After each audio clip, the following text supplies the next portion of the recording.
everyone take their seats, please?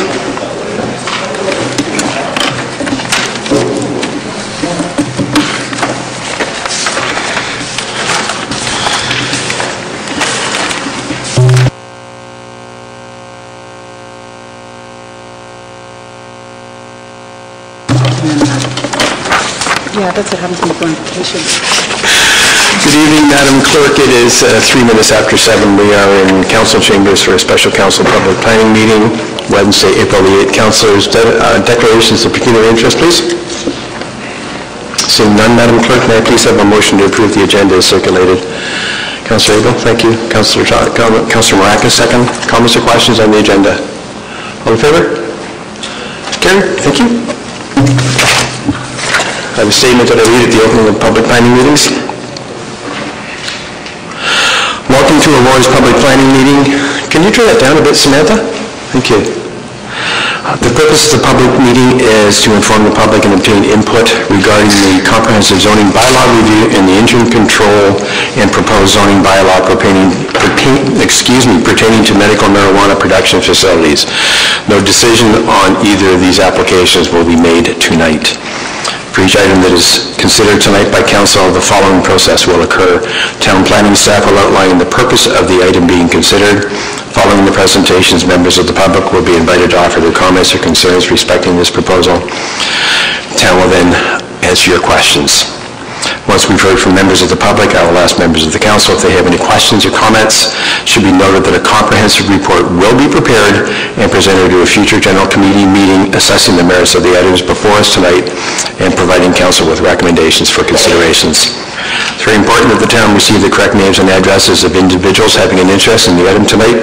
Therefore, if you plan to speak at Council at this meeting, or if you wish to be notified of future Council or committee meetings concerning these items, you must complete one of the green interested party forms that Samantha is holding up, and please give it back to Samantha before you leave this evening. Under the Planning Act, the applicant or residents have the right to appeal any decision of Council on a planning matter to the Ontario Municipal Board. But you must verbally express any comments or concerns here tonight, or submit any comments or concerns in writing to the town prior to Council adopting an amendment. The Ontario Municipal Board may dismiss all or part of an appeal made in respect to an application. This public meeting is being audio and video recorded. Your name, address, comments, and any other personal information are being recorded according to the Municipal Act and the Municipal Freedom of Information and Protection of Privacy Act. This will help our clerk prepare accurate minutes and to create a record that is available to the general public, including the town's website. Questions about this collection should be directed to the town clerk, Town of Aurora. I will now ask the Deputy Clerk to confirm that notification to the public has occurred as required by the Planning Act. Madam Clerk. Thank you, Mr. Mayor. With respect to item 1, the required notice of public meeting for the Comprehensive Zoning Bylaw Review, file number ZBA 2012-ZBR, was provided in the Banner and the Aurora newspapers on March 19th, 2015, and was also provided by mail to all agencies, boards, commissions, and interested parties in accordance with the rules of procedure under the Planning Act. The notice for item 2, interim control and proposed zoning bylaw for the medical marijuana production facilities study, file number ZBA 2014-02, was given in accordance with the town's procedure bylaw, which includes posting to the town's website, notice boards, and in the local newspapers. Thank you, Madam Clerk. I will now ask the Director of Planning and Development Services to begin with the presentations. Mr. Ramuno, please. Sorry. Thank you, Mr. Mayor. We have the 2 items before us are municipally driven planning matters. The first one is our comprehensive zoning bylaw review. Just for some background, we've been working on our zoning reviews dating back to shortly after we completed our 2010 official plan. We started doing some background work with our zoning bylaw in 2011. To update the official plan, to bring it into zoning bylaw, to bring it in conformity with our official plan since that time, and it's being done in-house with our staff. Our manager, Glenn Letman, and Jeff Healy are leading the review of the zoning bylaw, working closely with our other departments, particularly our building and bylaw services staff. And we've got to a point where we've had one public meeting This is our second public meeting. We've had a couple of open houses. We've had a draft of the bylaw prepared and online for some time, and the real purpose of updating the zoning bylaw is to, as I said, bring it into conformity with our official plan. Our current zoning bylaw dates back to 1978. And so what we're doing here is really trying to harmonize some of the wording, the definitions, restructuring the document, and make it a little more user-friendly, and again, just bringing it up to date. And I think Glenn will, through his presentation, will explain what we're doing with some of the consolidation of the various zones. It's just good to note that we are not removing any development rights or property rights from individual properties, and nor are we rezoning property to different uses. Again, it's really just a comprehensive update of the bylaw, and Glenn will go through the process that we followed to date. The second item is an update on our medical marijuana production facilities study that we're also doing in-house, and Fausto Filippetto has been leading that, and we'll provide that presentation after the zoning bylaw. So Glenn, if you can start with the presentation, please.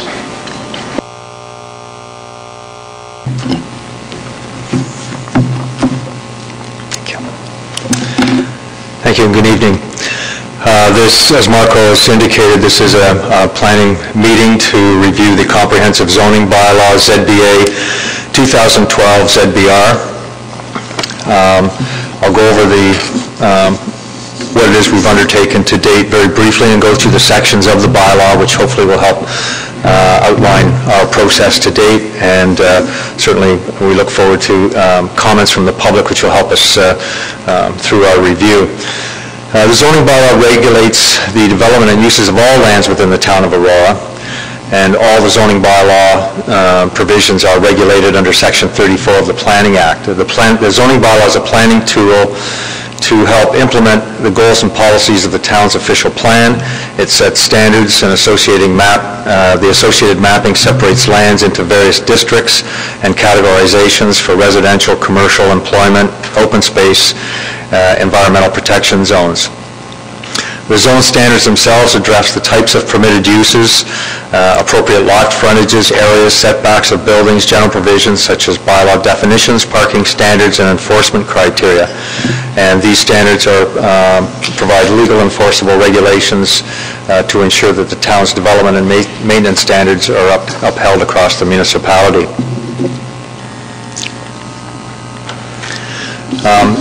In terms of the structure of the bylaw, I will go through what we've undertaken to date and the purpose for why we're doing this.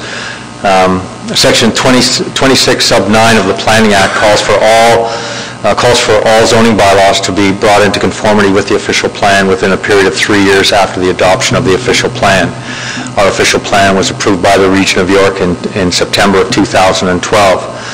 The zoning bylaw has been amended and consolidated since its inception in 1979. However, a comprehensive bylaw has never actually been completed.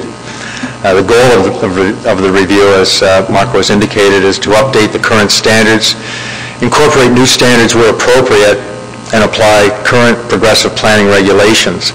We're also proposing to simplify the use of the bylaw by incorporating tables into our bylaw.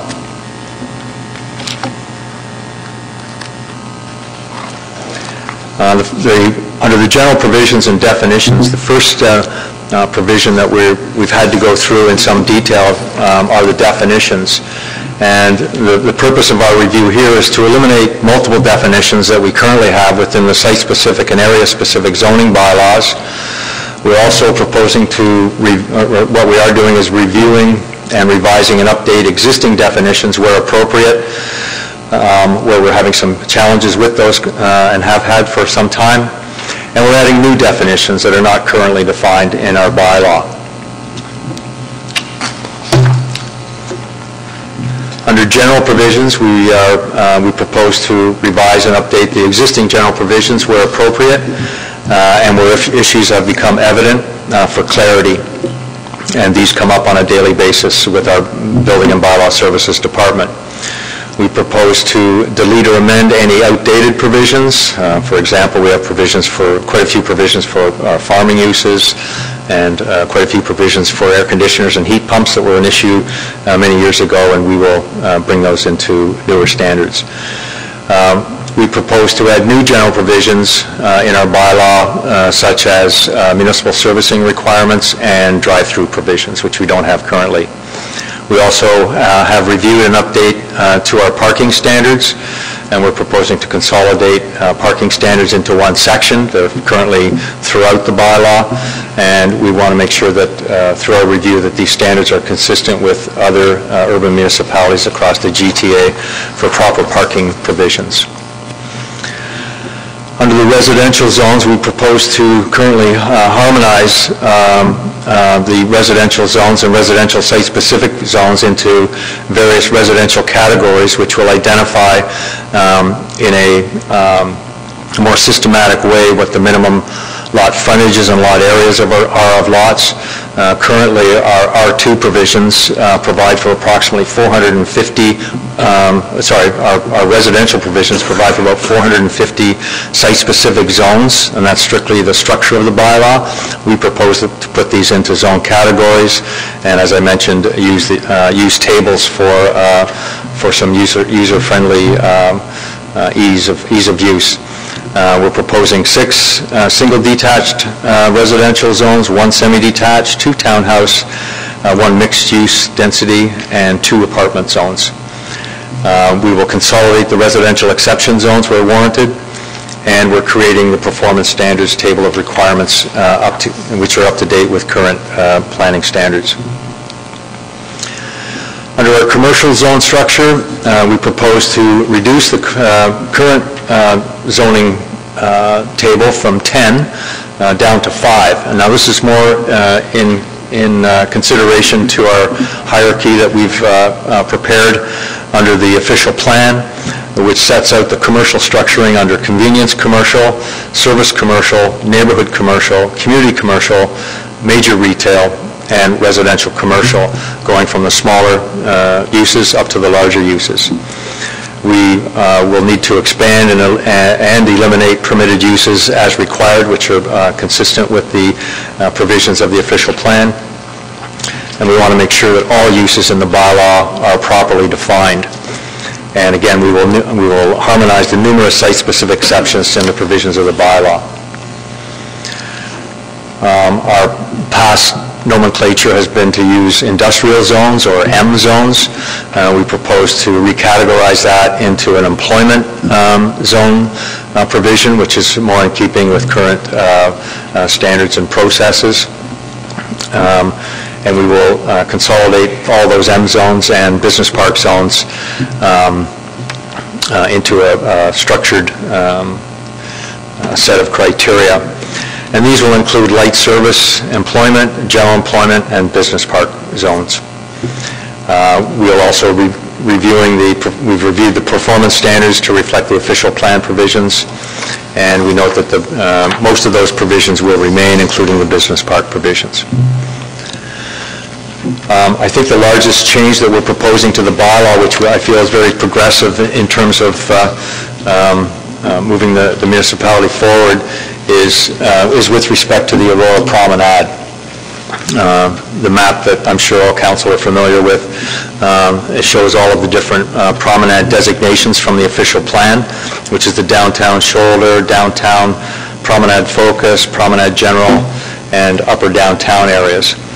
And what we propose to do for the promenade is to provide a hybrid categorization where the underlying zones that are currently applied to the zones within the promenade would remain, but there would be an overlay of the promenade provisions on top of the zones within the promenade area.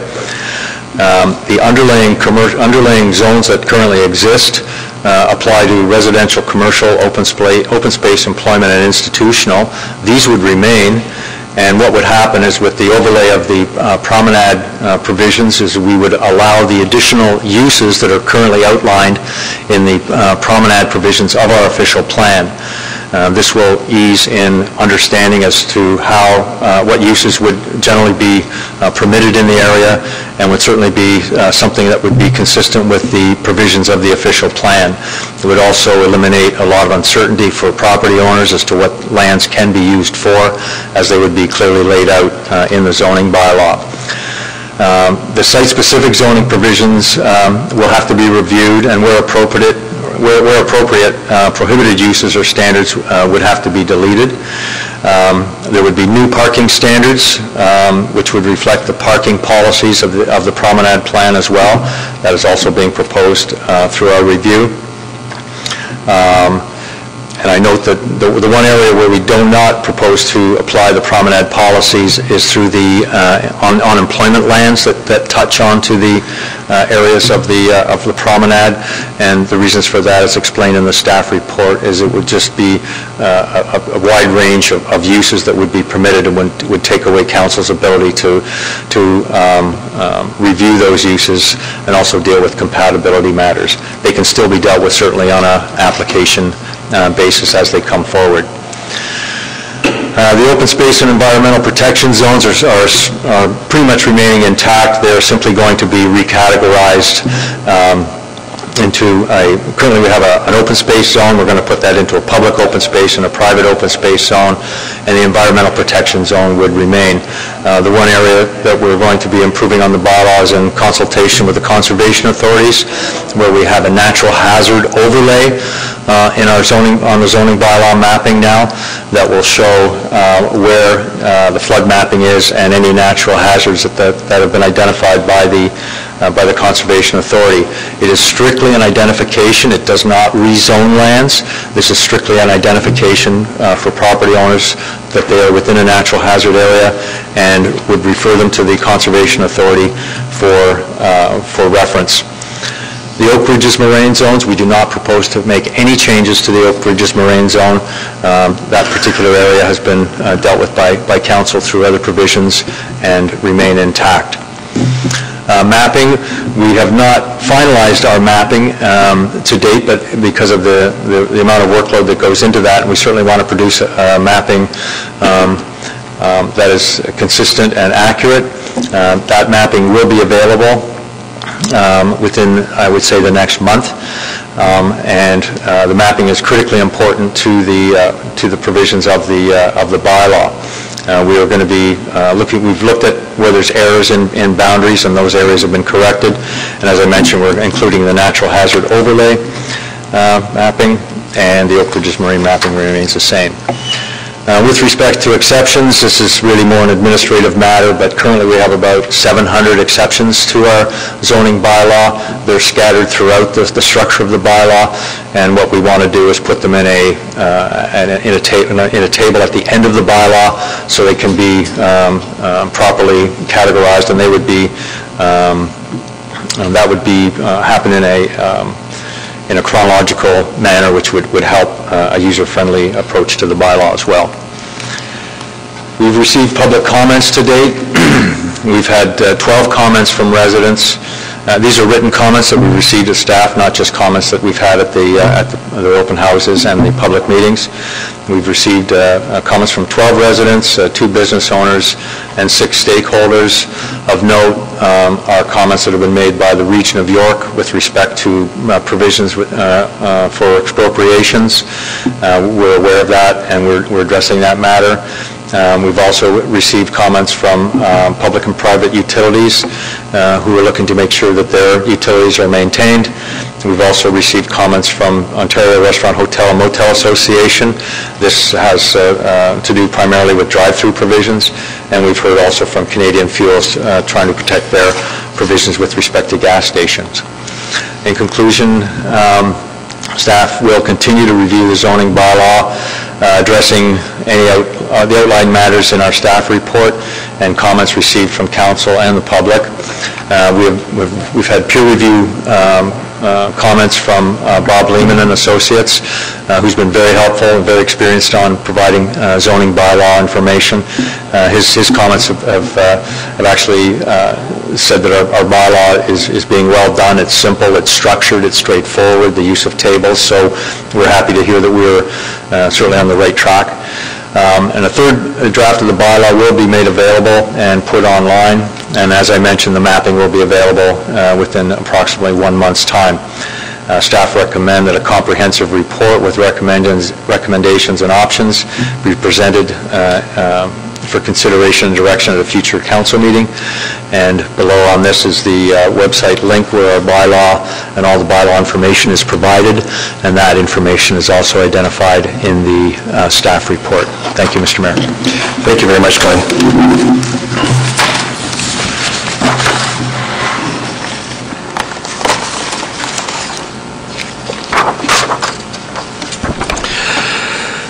There's obviously no, well, I guess it tells the applicant, so there's no other speakers tonight, so I will open it up to the public. If you wish to speak, please come forward to the microphone. We ask that you give your name, your address, and you have 5 minutes, and we have the time clock right there in front of Samantha. So certainly if there's, and we would request that you keep your comments with respect to the comprehensive zoning bylaw review. Can I give you that instead? Good evening, Mr. Mayor, and members of council and staff. My name is David Leclerc. I'm the Vice President of the Highland Gate Ratepayers Association, and I'm appearing today on behalf of that association. First, I'd like to thank the town for the courtesy of forwarding the comprehensive review to us. We received that late last week. And after meeting last night, we thought it appropriate to communicate with the town. So if the letter hasn't arrived at the town, it will shortly to Mr. Ramono, Healy, and Letman. I thought the easiest thing for me to do was just to read that letter. I have copies if you'd be interested in having it, and that's really the extent of my comments tonight. Just to read that, we are in receipt of the above-mentioned documents, that's referencing the comprehensive zoning bylaw review, but we and our professional advisors have not had a chance to review them in detail. We plan to do so in the near future and will provide written comments to your office on completion of our review. At this time, we ask that the town pays special attention to the requirements for infill developments and be cognizant of changes to the bylaws and zoning that will impact the built form, lot sizes, required road widths, etc. in our area, as the recent application by the Highland Gate Development, Inc. impacts approximately 500 homes and residents in the town of Aurora. And we'd certainly appreciate any communication in that regard. We do appreciate that this has been a long process. The review has been a long process, and it's really just the juxtaposition of this review and the recent application. So we're perhaps a little bit behind the curve, but our professional advisors will be reviewing and providing any comments that we'd have. I guess my only real question to staff would be if there are any sort of immediate changes that would impact the proposed development of the Highland Gate Golf Course. We will, okay, I'll take that question, and when we have the rest of the people speaking, we'll answer that, sir. Thank you very much. Thank you.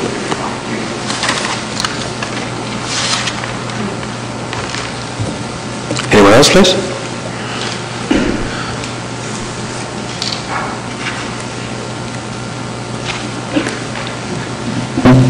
Good evening, Mr. Mayor, members of council. My name is John McDermott of McDermott & Associates Limited. I'm a registered professional planner in the province of Ontario, and I represent the owners of 535 Furbacher Lane, which are 1239913 Ontario Limited, and 3588467 Canada Inc. Our clients recently became aware that the town was proceeding with the preparation of a new comprehensive zoning bylaw, and this site, which is developed for 7 multi-tenant buildings, it will be affected by the bylaw. The property is presently used for purposes of a broad range of service and light manufacturing and industrial type uses. As part of the process of due diligence, my clients have requested that we review the proposed bylaws as it relates to 535 Furbacher Lane. Accordingly, I contacted staff at the town and requested a copy of the bylaw inclusive of the proposed zone schedules. That is documentation which we believe is essential in providing information to the public and allows us to properly understand and advise our clients as to what the bylaw is saying with respect to their lands, and allows for an informed decision-making process. I must say staff was most courteous and prompt in providing us with this documentation, but we will advise, and as you've heard tonight, neither the zone maps or the exceptions section of the bylaw, which specifically affects this property, are available at this time to allow us to fully understand the bylaw and or to advise our clients as to the appropriateness of the provisions which will apply to the lands in question. It's not just about permissions, it's about the regulatory standards you heard of tonight in relation to, say, for example, parking or other types of issues. Reading the staff reports, I understand there's a consolidation of the industrial zones from, I believe it's 7 down to 3. So there are changes in the works here that may affect the lands, and from my client's perspective, they want to be informed and understand what those are. So, as you may no doubt appreciate, provisioning the entire text of the bylaw, inclusive of the zone maps, is essential to facilitate an understanding of the effect of the bylaw upon our clients' lands. And by way of closure, we would respectfully request that our concerns be noted on a public record this evening, and specifically in relation to the need for the municipality to provide for the entire document in order that we can do this comprehensive review as provided for under the Planning Act. And we would reserve on behalf of our clients the right to file an appeal should that be necessary. I haven't seen anything yet that causes us to go there, but I just want to be certain, given the provisions of the Act which say we must speak or make written representations that were noted on the document tonight as having attended. And I've written to the clerk of the municipality requesting notice of any further public meetings. In that context, Mr. Mayor, I would ask through you to staff where we go from here. The conclusion sort of left me hanging in the sense of, will there be a further statutory public meeting where residents, businesses would have an opportunity to have reviewed the document in its entirety and appear before either committee of council or council to make further submissions? I guess that's the one thing that I saw that really didn't answer the question in terms of the presentation. It's not a criticism, it's an inquiry. Okay, sir, thank you. I've made a note, we'll get to that. Thank you. Any other speakers at this point, please? Sir.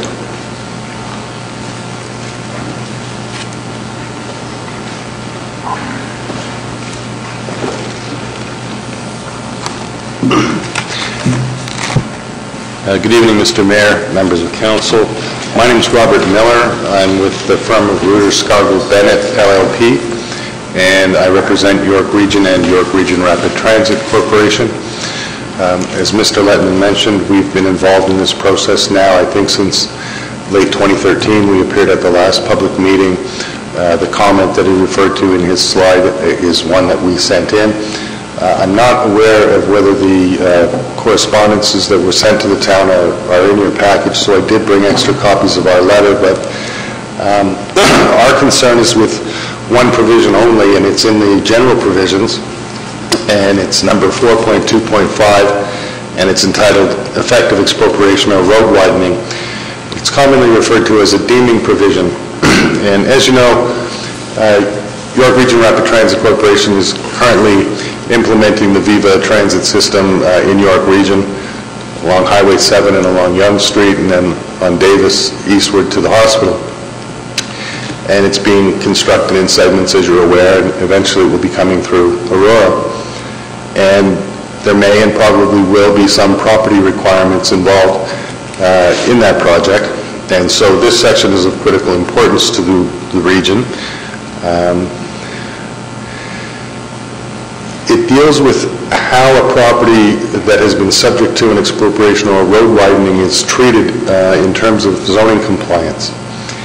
And our comments on the current wording, which in general we're very happy with the current wording, but the one comment that we have is that it currently deals with the situation where there's an expropriation or a road widening, But it doesn't deal with the situation which often arises that the region will negotiate a voluntary conveyance of the requirement without having to go through an expropriation situation.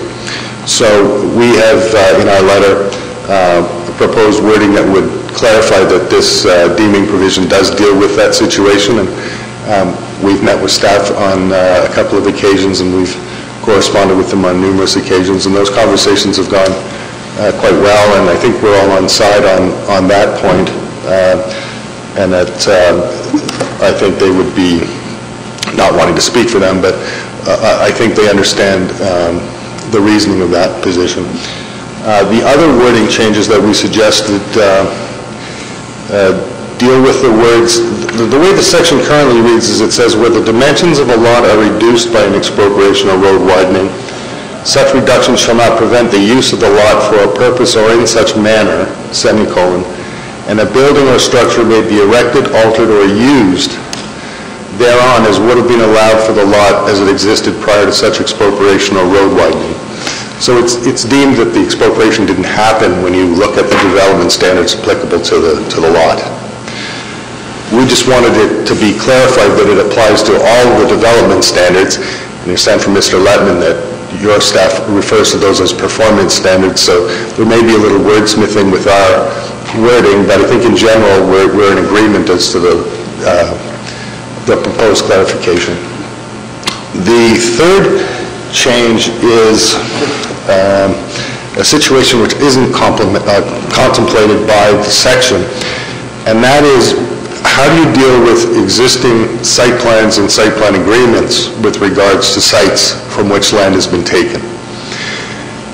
And one of the goals of York Region and York Region Rapid Transit are to have a consistent approach to these issues all along the transit route. And our concern is that while expropriations do create claims for compensation, and justifiably so, we want to eliminate the causes or grounds for compensation. So if a person's to say, well, now I don't comply with my site plan, or I don't comply with my site plan agreement because you've just taken some of my land and it may take 2 parking spaces or it may take a landscape buffer, then I'm not contractually obligated under my site plan to provide. And so we've asked for wording that would deem the site plans that have already been entered into in the site plan agreements, site plans that have been approved and site plan agreements that have been executed prior to the expropriation, also to be deemed to comply. Now, the wording we sent in said comply with this bylaw, meaning the zoning bylaw, but I think we do need to have some discussions with staff on this issue. We do need to have a mechanism to solve this problem, whether this is the mechanism the town agrees with or if there are other mechanisms. We can discuss that, but if it is this, I think we should also probably include that it would comply with your site plan control bylaw as well. But staff has said that they're willing to meet with us, and we're certainly willing to meet with them, and I think we're all on the same path and have the same goal. So I think the discussions so far have been very productive, and I'm hoping that they'll continue to be so. But I just wanted to explain what our comment was, and I do have copies of the letter for council now if you want them. And I have a card with them. I haven't filled out the green form yet, so I'll take one of those and fill that out. And thank you very much for your time. Thank you, sir. Are there any other speakers at this point? If not, okay, please, sir.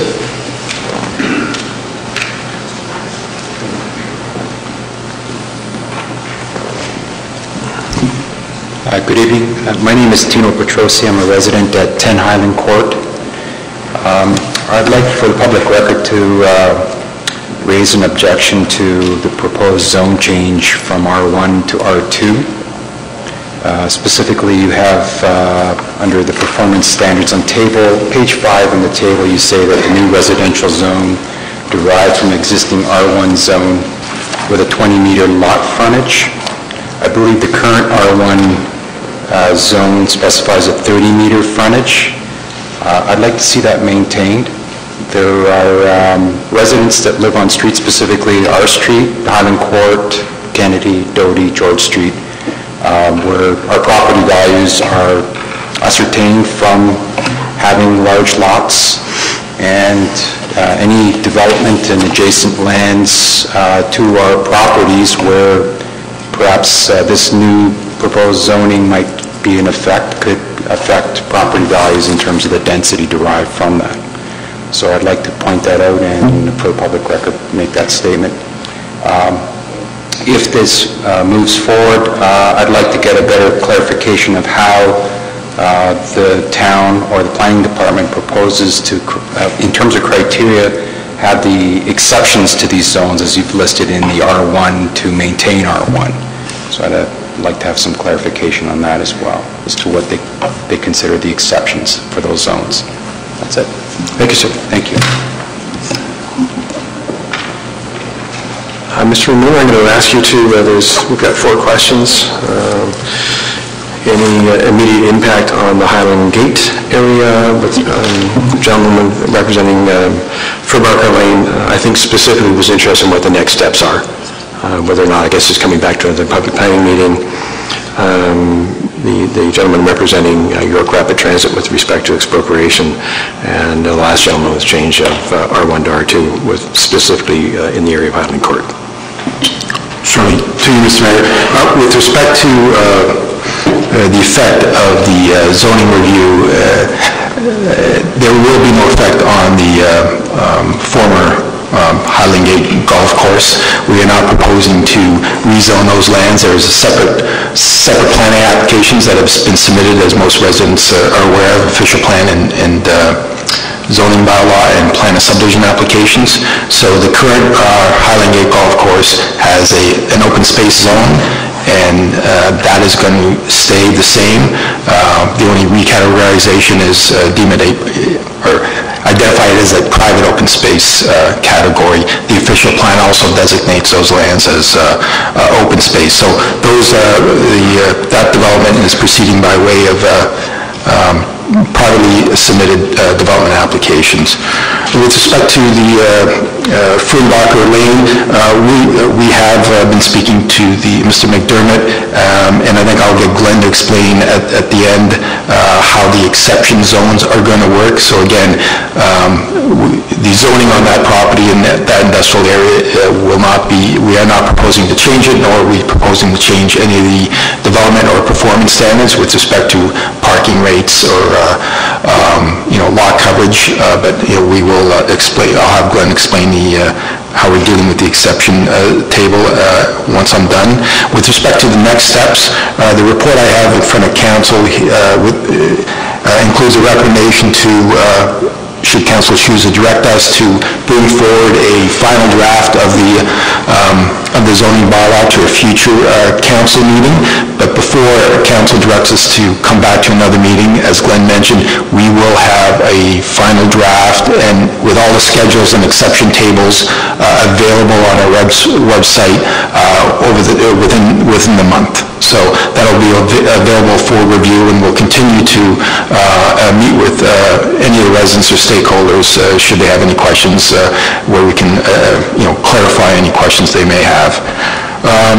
With respect to Mr. Miller's comments, with respect to York Region Transit, we have been meeting with him. I think we are very close. Our current bylaw does contain a deeming provision, so I think we will be meeting with Mr. Miller once again, and I've had a discussion with our solicitor, so I think we are very close with respect to the wording that we will be proposing within the bylaw to address the region and Viva's concerns. And the last point, with respect to the Highland Gate and the R1, R2 standards with respect to the minimum lot frontages, I'll have Mr. Letman explain that, because I don't believe our exception tables are going to change with respect to the minimum lot frontage requirements for those specific lots. But Glenn, if you want to explain how the exception zones are going to work with respect to how we're consolidating all the exception zones and those development standards as they relate to individual properties. I'll try to be brief, Mr. Mayor, because it is a technical matter. Take your time, Claire. That we're dealing with. We do respect that a number of property owners are looking to have an understanding of what the rezoning of their lands would be. It's basically a categorizational change, but as the owners pointed out, in some circumstances, we have looked to try to put them into nice, neat baskets along the way, and it would be not a difficult provision to include exceptions. So the base zoning of those lands, which I believe there are two, and I'm sorry I don't have that particular information in front of me, so I believe that would be the case, could be maintained as an R2, but we could put an exception to allow the minimum 30-meter frontage on the lands, which would effectively remain exactly as is and still fall within the same categorizational zones that we're trying to achieve through the harmonization of the bylaw. I hope that helps. Was there another one there? Okay. Thank you, Glenn. Any further comments from the public on this particular item? At this point? If there's no more comments on this item, then I'll close the public portion of the meeting, and I will go to council with respect to the first item, and if someone would please put that on the floor. Councillor Kim, thank you. Is there a second? Councillor Thompson? Given this is staff-led, I think we can just go right into regular discussion. Councillor Perry? Thank you, Mr. Mayor. I think as an overview, this is a really good document to let us know what's taking place, where we're going. It makes sense seeing some of the zoning changes, and how we're, recategorizing some properties. Makes sense. For me, though, I definitely want to see more, and I'd like to have more of a discussion about the final document, the final draft, once everything's said and done. I think another public planning meeting makes more sense, just because we're given the existing residential, but I don't know where the changes we're making are going to have their effects, and it's difficult for me to provide any input and review it properly, in my opinion, without knowing which parcels of land within Aurora are changing definitions and recategorizing. So having that in front of me when we sit down, I think would allow me, and probably the rest of council as well, the opportunity to have better input and better comments on what's being presented. So I won't support a general committee meeting. I think a public planning meeting makes the most sense for us moving forward to review this properly and to give it the look I think it deserves. Thank you. Councillor Thompson, then Councillor Abel. Similar comment, I guess, we heard tonight, and I've heard from some residents as well, that, they're just not certain what the final zoning bylaw will look like and what the impact to them is. And while this does provide a good overview and it does speak to the whys and the intent of it all, there still are some outstanding questions from some who really wonder what the exact impact is going to be. And in some cases they've had conversations and they say that the existing zoning bylaws or bylaws that pertain to a particular incident or issue are sufficient, but staff are still saying to those residents that as we go through this process there may be some changes, so there's no definitive answer for them. And if we wait until it is all online in 30 days from now, as indicated by Mr. Ramuno, and then go to a general committee meeting, I'm not sure if that format really allows for the free-flowing discussion that a public planning meeting does, and I'd much rather have it here in a public planning setting to allow the residents to come back out and really speak openly about the changes than to go through it at a general committee and ask them to delegate and so forth. And so, I agree with Councillor Peary in the sense that this helps give a good framework, but I'm concerned of, what the actual details of the zoning bylaw, what objections or what issues may arise as a result of it, and I'd much rather deal with it, in a public planning forum than a GC. Thank you, Mr. Mayor. I'm along the same lines. The first delegate from the Island Gate Ratepayers Association said he just basically received, and their professional staff have not had a moment or a chance really to look at it. So I would like to grant them that opportunity. I know they've got strong representation in numbers, so I would move along the same lines as Councillor Perry and Councillor Thompson on this. Thank you, Mr. Mayor. I think we definitely have to go to a planning session.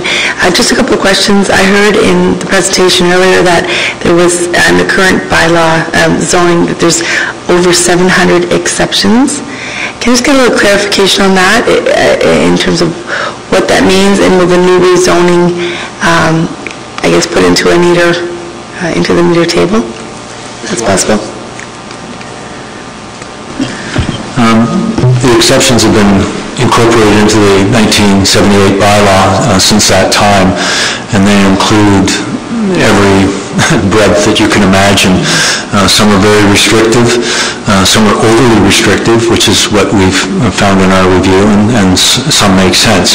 The review that we're undertaking does not propose to change those where there's no substantial or any change if we can possibly help it.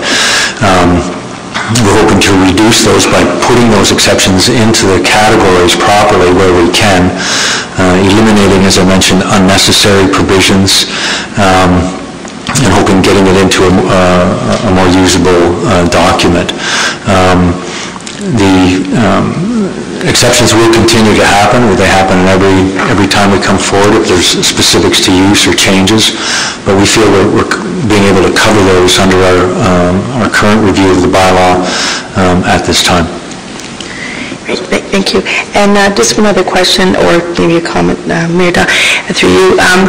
In terms of, when we come back to another session, we'll have a lot more information available to us.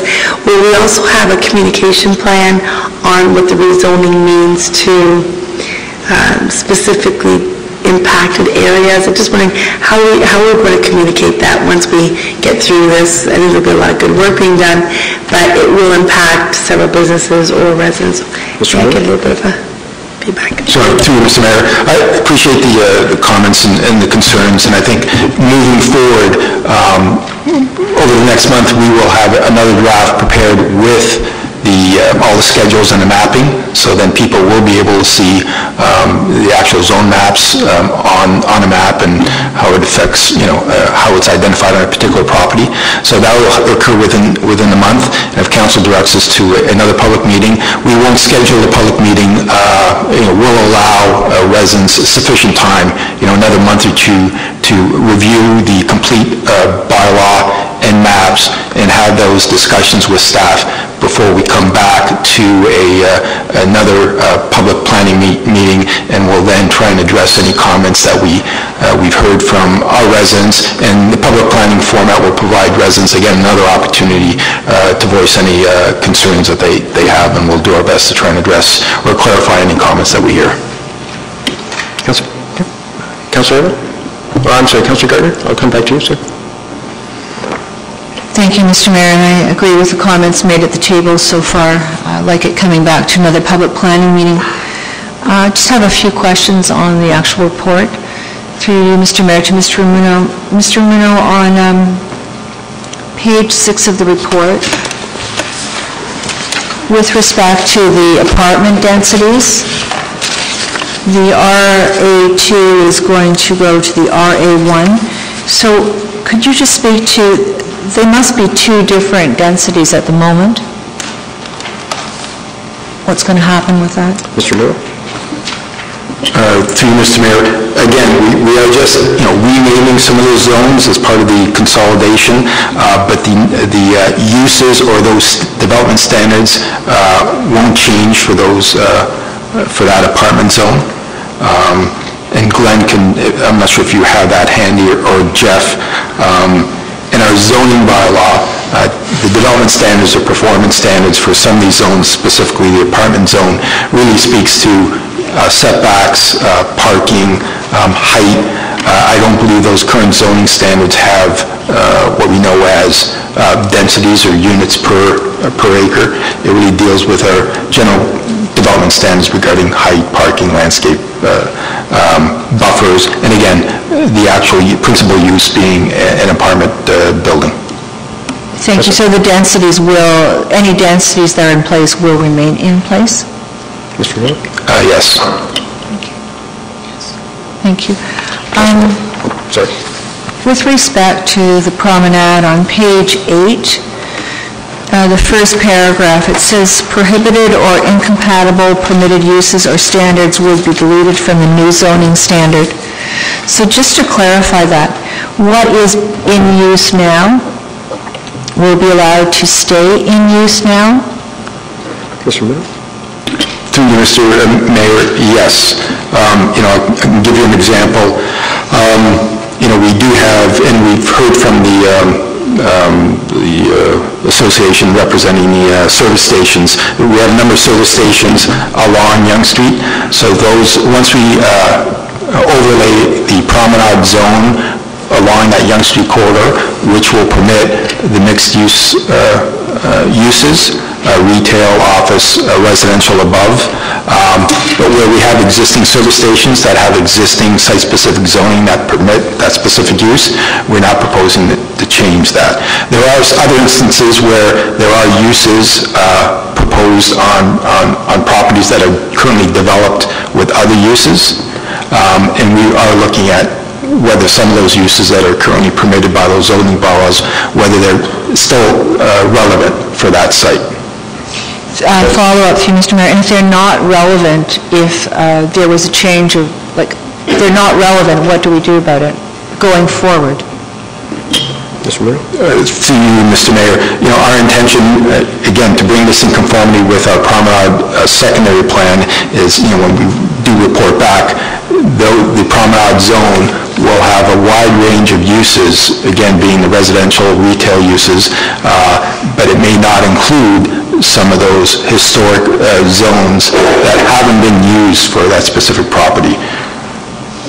Follow-up, if there's a change of ownership, would we then have a change of ownership that requires the owner to come to council or public planning? We would then have the ability to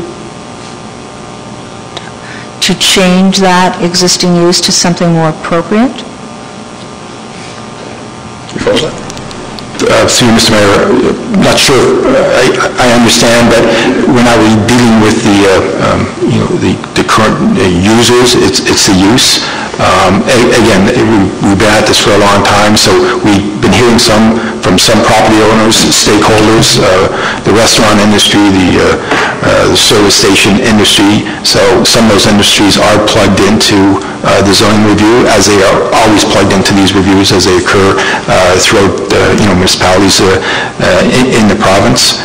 So we are working with them, but again, just to reiterate, some of those existing uses within our Yonge Street corridor, our proposal is to overlay the promenade zone over the existing, for the most part, commercial C2 zones, and those uses, they will remain on those existing uses. So, Councillor Gardner, is your question, will they be grandfathered in if there's a change of ownership? I guess my question really is, if they're inappropriate uses, will we have a chance by some mechanism in the future to change those uses? I'm not talking about the gas stations. Mr. Lee?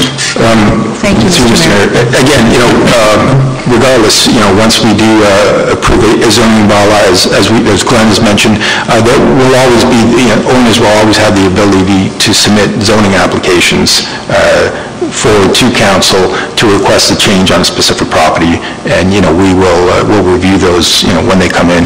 As we mentioned, we have currently over 700 exceptions, and it's essentially close to 700 zoning amendments that we've dealt with, that this council's dealt with over the past 35, 40 years, since 1978. So once we do have a new zoning bylaw in place, the day after, we will be receiving zoning amendment applications. It's just the nature of the planning process. Thank you. With respect to the chart that's still on page 8, it's talking about Promenade General, Promenade Focus. Under Promenade General, it says increased height permissions.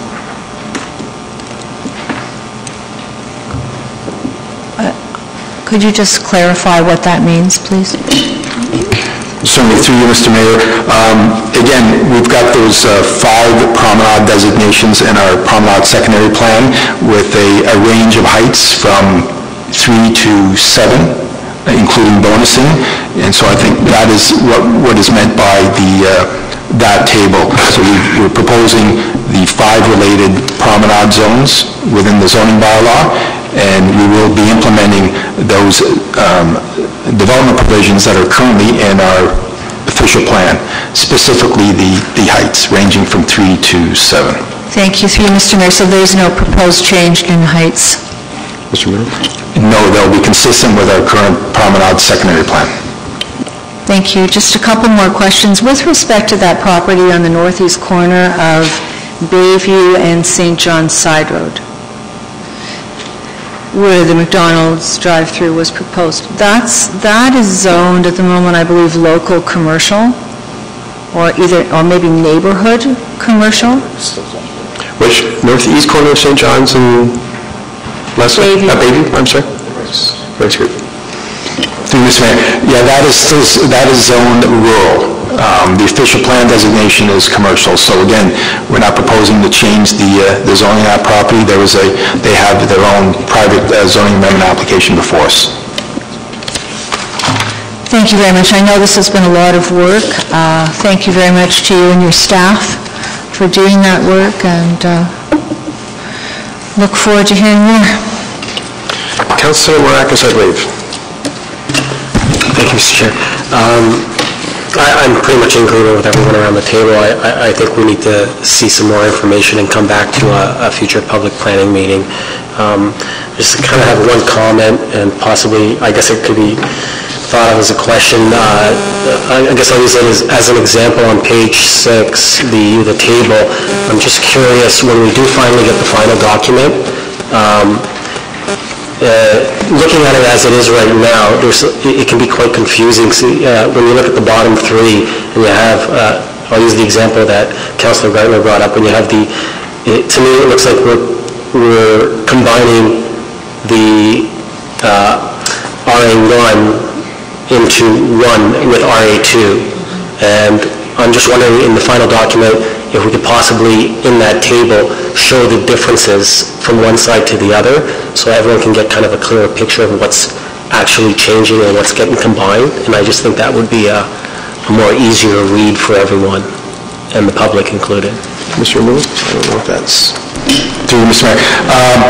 When we report back, we'll do our best to try and, explain the change. Again, as we mentioned, there is a lot of detail, but we'll do our best to try and, once we consolidate those zones, at the very least, just identify the main uses permitted in each zone. When it comes to development standards, again, we're not proposing to change those, and there are a lot of development standards, so it could get quite detailed, but we'll do our best to try and provide charts that, are going to be easy for council and residents to follow. Just before I go back for the second round, a couple of comments.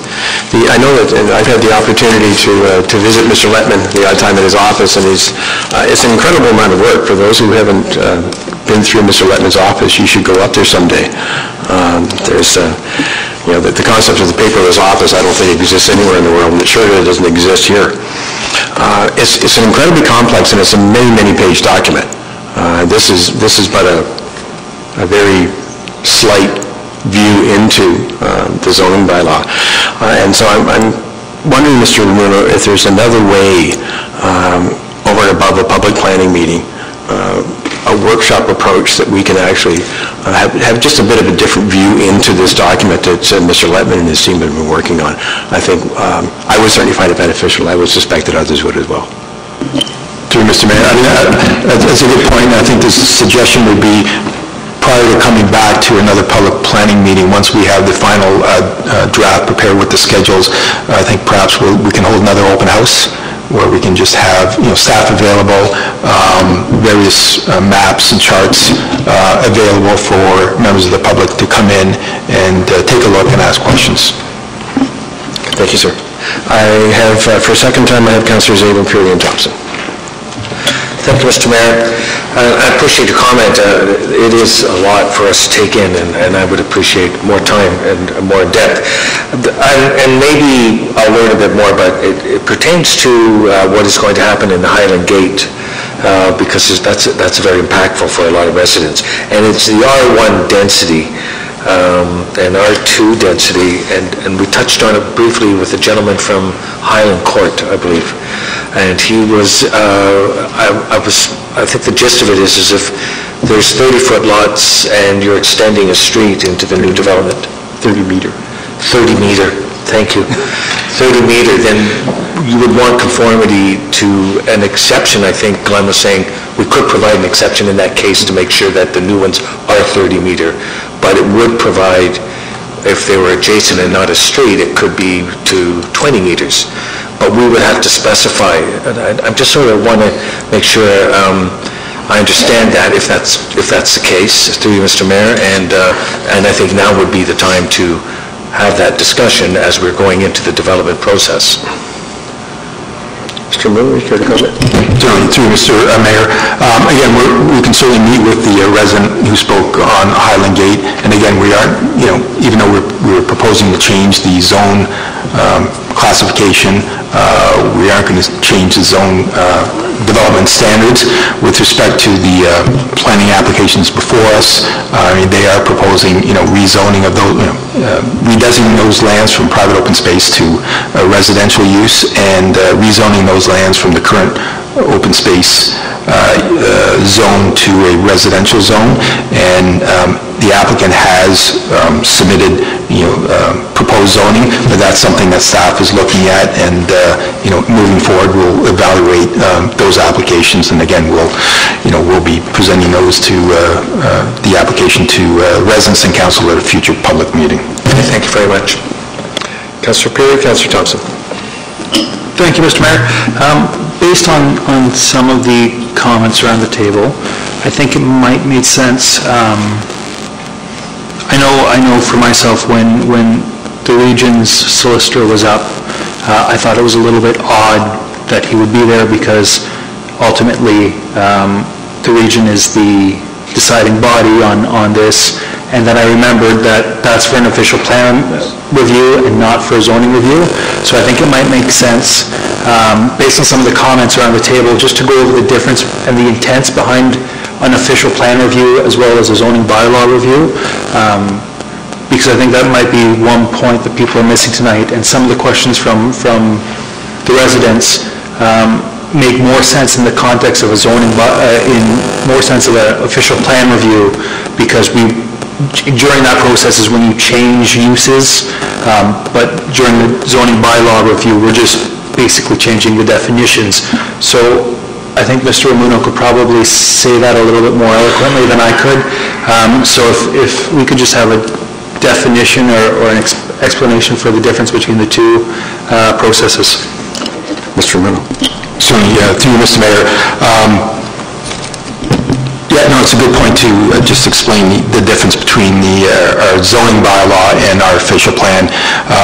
As I think council is aware, we have an official plan, which is our document for future growth and growth management within the municipality, and we have an official plan that was approved, the new official plan, back in 2010, and that really sets the overall vision for where we want to grow, how much we're going to grow by, and it really identifies, where our residential development is going to occur. It identifies existing residential uses, employment uses, our commercial corridors, our environmental features, our open space features.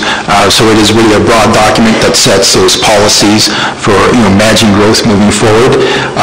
And again, a municipality is required to, every 5 years review its official plan. We have one main official plan, but we have a number of sort of what we call secondary plans that deal with smaller portions of the municipality. And so those documents are, we're required to review those every 5 years, and the region, our upper tier municipality, they're the approval authority for those large official plans and secondary plans. And they need to be brought into conformity with the regional plan, which really sets the urban structure for York region and establishes community building policies and overall employment and residential projections, and again, they also need to be in conformity with the provincial planning documents. Zoning bylaws are a different tool. Each municipality has their own zoning bylaw.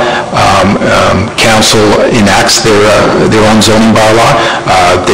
We don't require regional or provincial approval, but we are required to bring in, under the new planning legislation, bring our zoning bylaw into conformity with our official plan.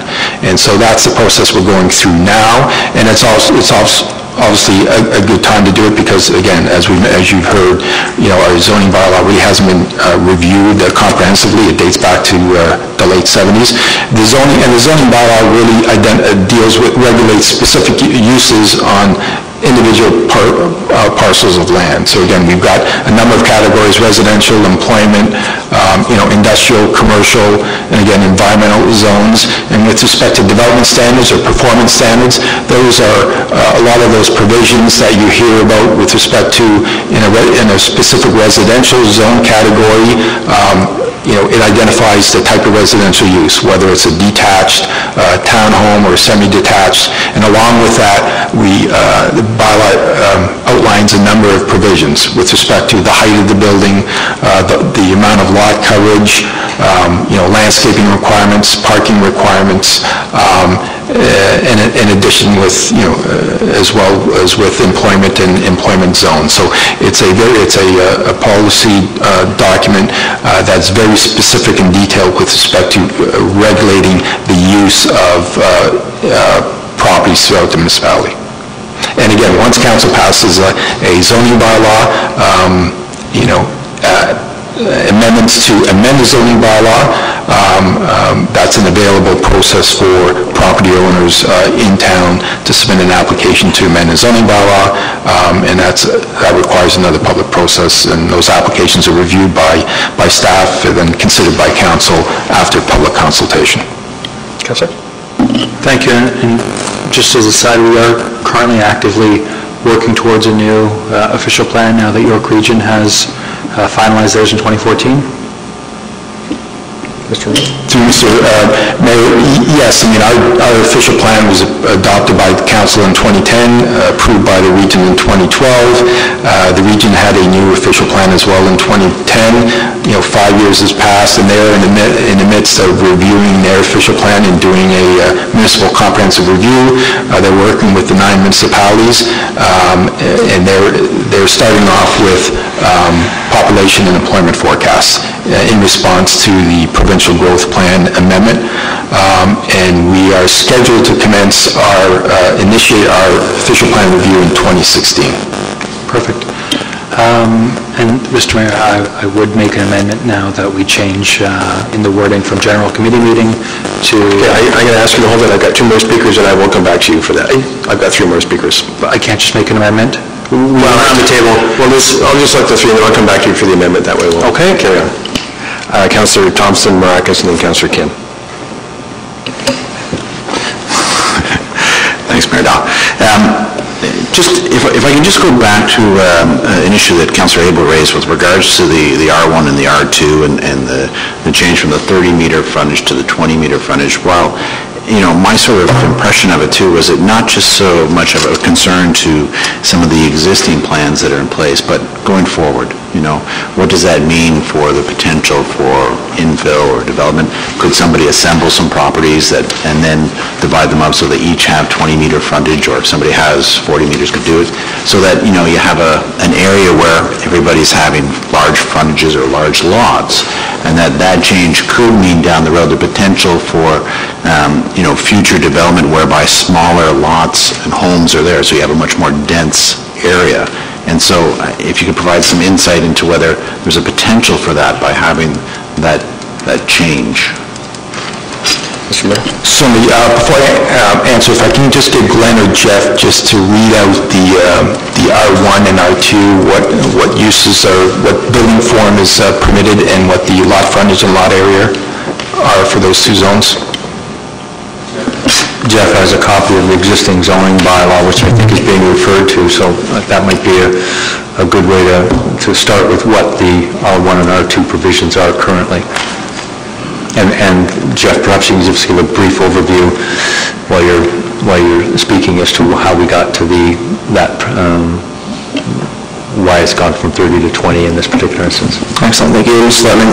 And through you, Mr. Mayor, just want to go over, first of all, with the detached dwelling first density residential zone. The current provisions permit one detached dwelling per lot and a home occupation. The zone requirements call for a minimum lot area of 2,000 square meters and a minimum lot frontage of 30 meters. And so in the process of the comprehensive zoning review, we've taken a look at all the exception zones that are permitted currently within the town. We've looked at each of the R1 exception zones in particular, and we found that a lot of them, the exception zones in particular, have lot frontages which are less than 30 meters, which is below the minimum. So we have proposed to incorporate a new zoning category to capture those exception zones that fall below the minimum standard. So through the R2 parent zone would be a minimum lot area of 2,000 square meters and a minimum lot frontage of 20 meters. But the intent of that is to capture those existing exception zones that are within that minimum category. So it's not a matter of changing, allowing an opportunity for further lot division. It's just categorizing them in a better category that would better reflect their lot frontage and area.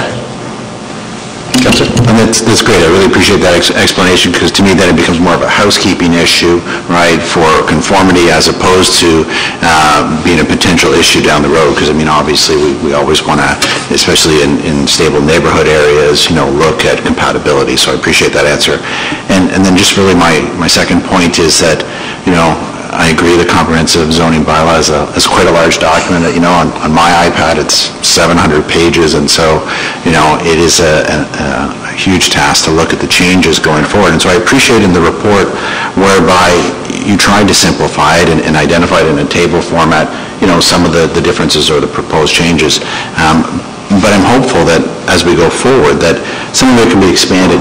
For example, parking standards. Within the document, it speaks about the fact that the parking standards, it's still under review, but there is an intent to make some consolidations and perhaps some changes to represent a growing municipality. I think it would be helpful to also try and put that in some sort of format or table so that those changes that are being proposed as a result of that are easily identified for us. Because I know for some members of the community that there are some concerns around parking standards and what the potential change may or may not be. And so anything we can do to identify and make it more readily accessible what the changes are and the impact, I think the better off we all are. Because I don't think the expectation is for anybody to scan through 700 pages and try and figure out the track changes. No? Councillor Rackes, Councillor Kim. Thank you, Mr. Chair. Actually, Councillor Thompson just had my question answered, so I'm fine, thank you. Thank you. Councillor Kim. Thank you, Mr. Mayor. Through you, Mr. Mayor, to Mr. Romano. Given the complexity of the subject at hand, I found that a Q&A document goes a long way in answering 9% of the questions of 9% of the stakeholders. Would it be possible to have a Q&A prepared when you have a final draft of the zoning document? Or would that not be feasible in this type of situation? Mr. Mayor? To you, Mr. Mayor, if I understand your point, I think what we can do is, list the concerns that we have heard to date and explain how they've been addressed. Again, we have heard, it is a complicated document. We have heard from a number of people. We are going to try and explain, the changes and simplify those the best we can in tables and in charts. But we will definitely identify the concerns that we have heard since day one and explain how we've addressed those in the final document. Councillor Perry, back to you. I'd like to put an amendment on the table that we change the wording from general committee meeting to public planning meeting. Second, please. Councillor Humphries. Comments or questions on the amendment? All in favor? Contrary? Back to the main motion then as amended. If there's no further speakers, calling the motion. Calling the vote, please. All in favor? Contrary? That's carried, Madam Clerk. Thank you very much, Glenn and Jeff. We appreciate it. Glenn, just hold, Jeff, hold that book up for a second. That's the zoning bylaw. So everybody's got a sense of what we're talking about here. Yeah, it's not as heavy on your iPad, Councillor. Definitely not as heavy on your iPad. Thank you. It's an incredible amount of work that you guys are going through. We appreciate it. I'm just glad it's not me that has to do it. The second item up tonight, don't all run away. We're now going to fit you up to make it easier to move forward as you go through the zoning bylaw. We're going to go up to a different period.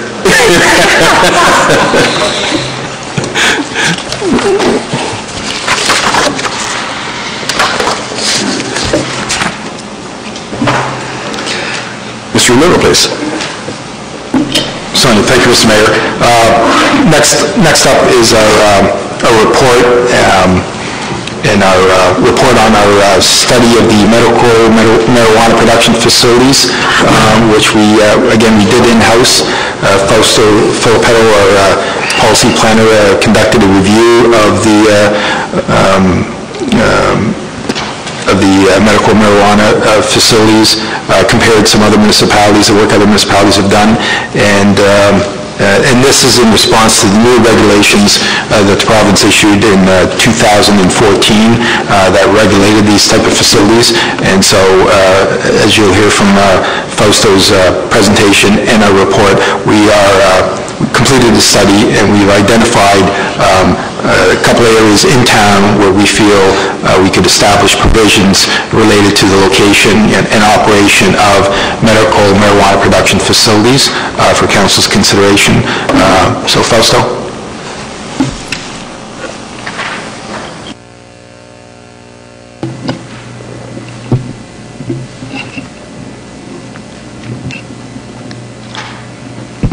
Good evening, Mr. Mayor, members of council.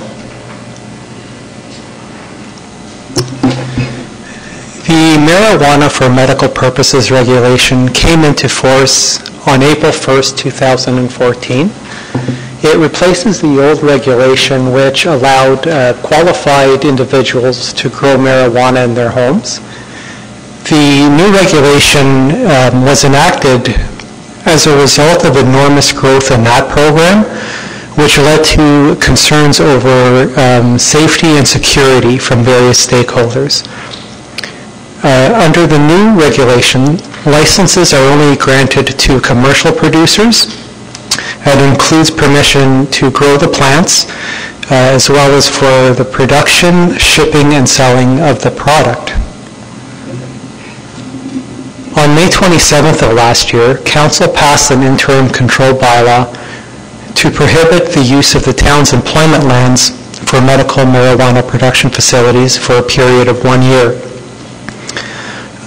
This was enacted as a result of a request, or an inquiry rather, from a commercial producer, at which point the town's response was that medical marijuana production facilities were not specifically identified as a permitted use in the town's employment lands, and that the town is going to be undertaking a study in order to determine their appropriate location. Since that time, staff have been undertaking a study which was in the form of review of several bylaws put forth by other municipalities, consultation with those municipalities, as well as limited consultation with industry representatives. In York Region, Richmond Hill has a medical marijuana production facility bylaw. Newmarket and East Gwillimbury are currently studying the matter. And in Markham, they simply interpret them as they would any other commercial production facility. It should be noted, though, that in Markham, they are also undertaking a comprehensive zoning bylaw review as we are, and they are using this as an opportunity to examine whether or not any specific provisions need to be included in the zoning bylaw. After reviewing several bylaws from other Ontario municipalities, it was identified that medical marijuana production facilities are permitted primarily in rural or agricultural zones or industrial or employment zones. They typically require a 70-meter or 150-meter distance separation to a residential or sensitive land use. The 70-meter distance separation represents the guideline proposed by the Ministry of the Environment with respect to industrial land uses. The 150 meters is a number used again by several municipalities. Our consultation with industry actually suggests that they would recommend the 150-meter distance separation, and this is primarily to safeguard against the escape of any odor from the facility. Other zoning provisions common to these bylaws are the prohibition of retail, prohibition of advertising, minimum distance separation between facilities, the requirement that any activity needs to be in a fully enclosed building, and that last requirement as well. One of the primary concerns with medical marijuana production is safety and security. The new regulation introduced stringent security measures which were not required under the old regulation. The perimeter of a site must now be visually monitored at all times. It also must be secured by an intrusion detection system at all times, which is monitored at all times, as well as stringent requirements with respect to record keeping, so that if any occurrence was detected, the personnel must make a record of the date, time of occurrence, the measures taken in response to the occurrence, including the date and time when those responses were taken. There are also stringent regulations with respect to access. Now a site must be designed in a manner that prevents unauthorized access. Access to each area where cannabis is present is restricted to individuals who are required to be there based on their job responsibilities. As well, a responsible person in charge must be physically present while other persons are in these areas at all times. And finally, again, a record must be made of the identity of every person entering and exiting these restricted areas. Whoops, sorry. Another primary concern was with respect to the filtration of the air. The new regulation requires that the facilities be equipped with a system that filters air to prevent the escape of any odors, and if present, any pollen or other particles.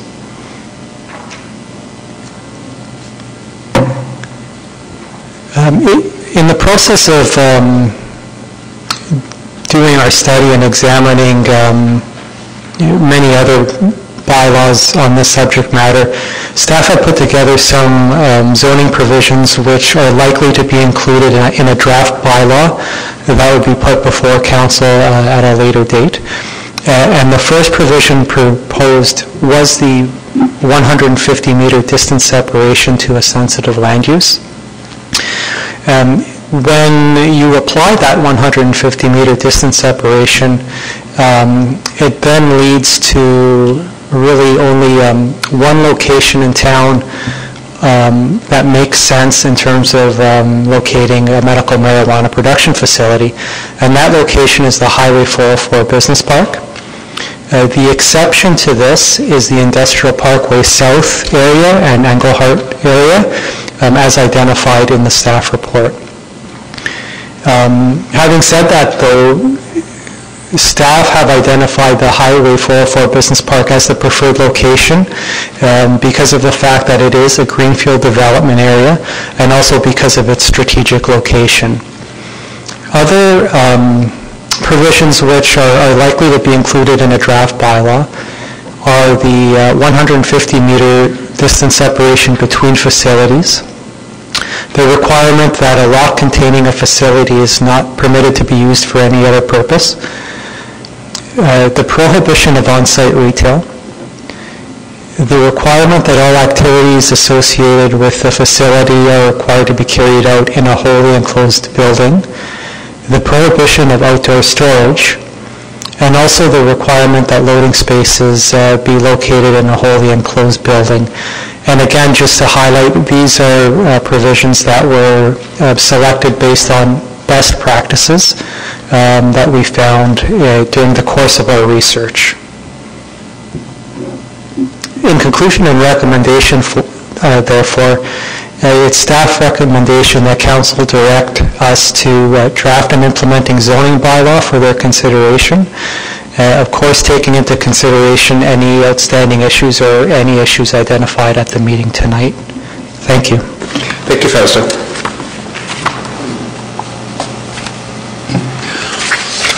Open it up to any members of the public who might have some comments on this.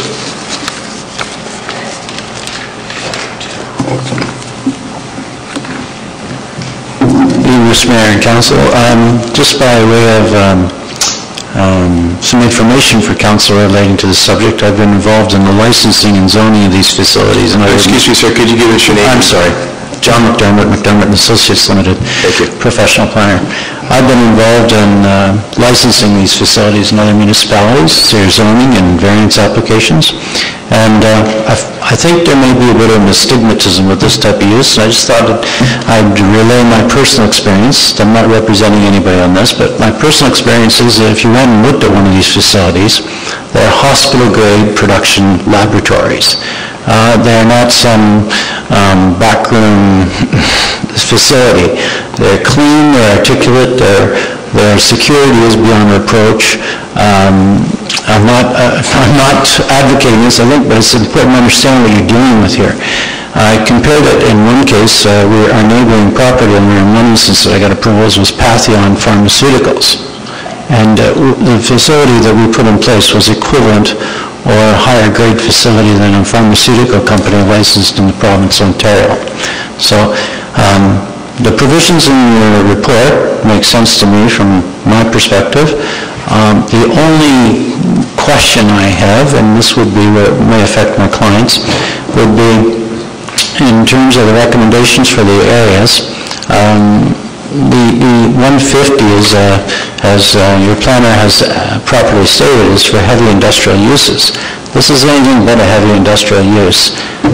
It is equivalent to a medical manufacturing facility. It is equivalent to Patheon or any other major drug producer in the province of Ontario.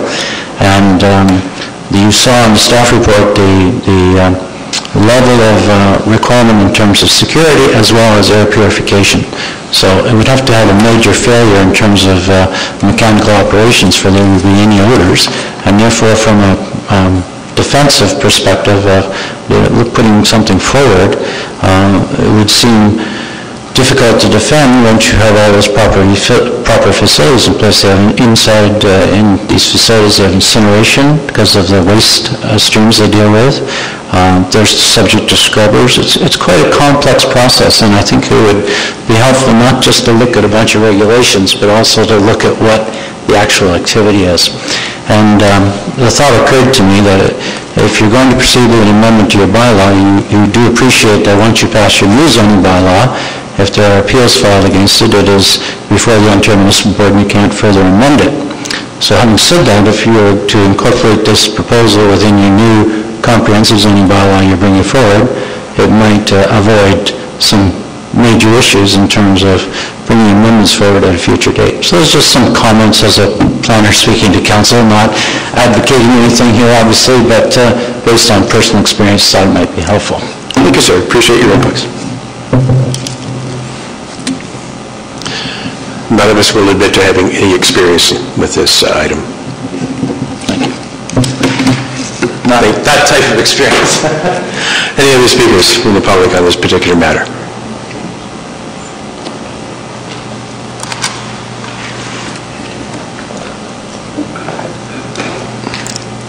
Mr. Mayor, Council, my name is Sig Schottner, and I'm from the Wycliffe community, just opposite Hallmark. The concern which we have, first of all, we didn't even know about this particular meeting. I only found out a couple of days ago when I read the newspaper, which was an old one, dating back to March the 17th.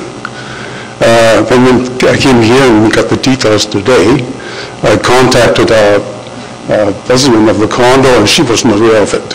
No one has contacted our condo, and I'm not sure if anyone is here from Beacon Hall or from next door to Dimmerling on the west side, or anyone from Wycliffe. There are about 200 community, first of all, 110 townhouses where we are, and you have Beacon Hall and every other one, which is now coming in Brookfield, and I'm not sure they're not aware of. We're quite concerned that this particular site has been selected by the planning department to be considered. Hallmark is there. Hallmark is leaving. A fantastic facility, building exists, and you could go right ahead. But what we're concerned about is the odor. The gentleman who said odor is not an issue, but odor must be an issue because these other communities with infiltration plants and requirements and so on. I don't see the filtration requirement in the proposed bylaw. I'm concerned if property values are going down, and especially since we haven't even been informed. At that, where we lived before in North York, all people which live in the area were informed what's happening. Here is a total unknown, and we would appreciate in the future, based on the comment we had from our president, that we are informed when is the next meeting on this particular subject is being addressed. Thank you kindly. Chief, thank you, sir. Any other speakers?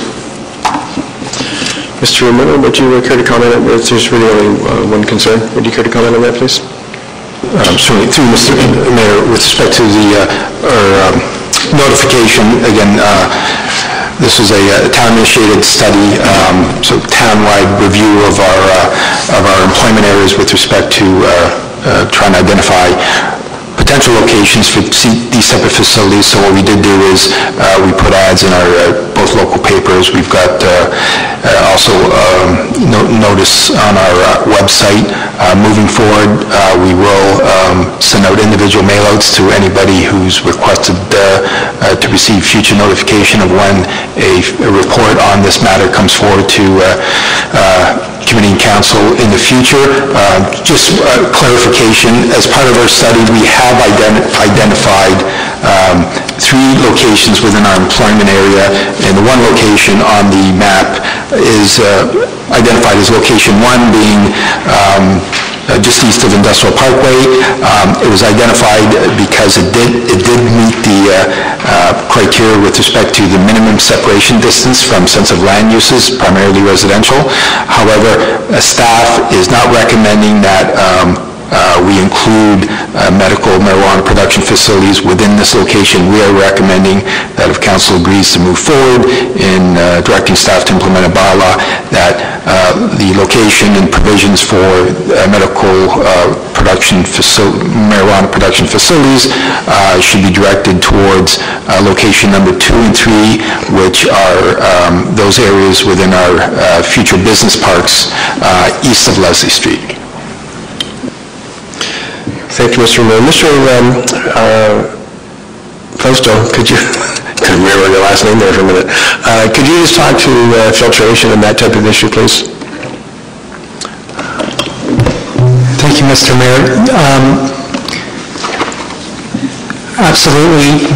The new regulation puts forward some very stringent requirements with respect to air filtration, and my discussion with industry, I had the same kind of question that Mr. McDermott asked. With these stringent requirements for filtration, is odor going to be an issue? What is the need for a distance separation from the perspective of odor? And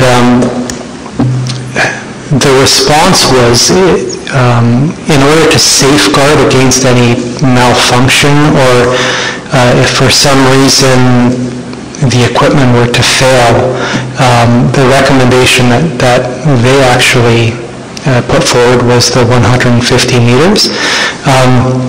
The one thing with this study is that it was largely based on a review of what other municipalities are doing. I've had consultation with Newmarket that have been undergoing this process longer than we have, and they've had an advisory committee that existed of the fire department as well as some industry representatives. And so there was some consultation between municipalities and also review of other zoning provisions. In terms of the technical requirements, there really isn't, I don't know that much about the industry. A facility wasn't visited. But like I said, the recommendation is based on best practices. In terms of air filtration, what I found is that the requirements are stringent and should contain odor, but it's a matter of safeguarding against any malfunction is the recommendation for the 150 meters. Thank you. Come back, please. Back to the microphone. Southwest of the facility, if you talk about... Sir, could you wait till you get to the microphone, please? We record this. The Wycliffe community, Petenhall and so on, is now northwest of, we live southwest, southeast. The prevailing winds would be just coming in our direction if the thing is not functioning. And the other thing is, who's going to monitor it? Is it going to be the town, or who's monitoring the filtration system? Thank you, sir. Any other speakers with respect to this item?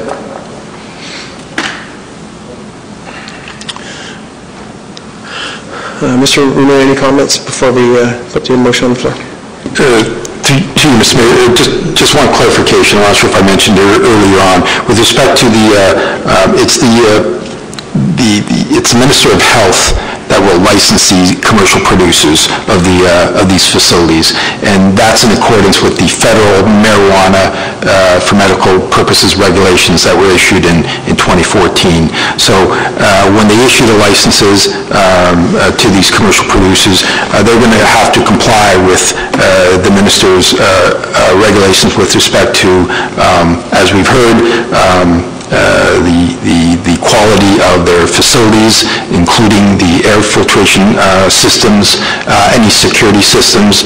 And again, if there are any issues, I mean, obviously the municipality is the first to receive any complaints, and our bylaw services, as in any of those cases, would then investigate, and in the case of a medical marijuana facility, we would obviously have to report that to the proper authorities, being the Ministry of Health. Thank you. No other comments from the public? Yes, I'm going to ask someone to put this on the floor. Councillor Humphreys, Councillor Peary, thank you. Speakers, please. Councillor Humphreys, Peary, Marcus, Thompson, Gardner, and everybody else. We'll just start from the left and go to the right. Sure. Thank you, Mr. Mayor. Could we just put back up the map that we had on screen?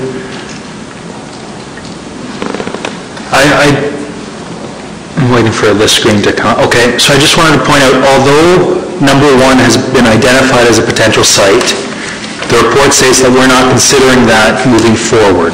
So really we're talking about sites 2 and 3, so the Wycliffe community, the Beacon Hall community, they're not being considered for this type of facility. Number 1, I'd just like to applaud staff for the work that they've done on this. I think a lot of time and effort has gone into it. I think there's a very good product coming out, so I'm grateful for that, so thank you very much. I don't know if councillors know this already, but we do have the smaller, more informal facilities licensed in town. So those ones aren't as safe because they're put into units. People have smaller permits to grow. I had a conversation with our director of Building Bylaw Services who let me know that when I was getting my car repaired, I smelled a smell. I spoke to them. They let me know that, what is going on in that facility is permitted. So there are these types of things going on in town now. I applaud, a much more secure facility being an option. I think it's the right way as a municipality for us to move forward.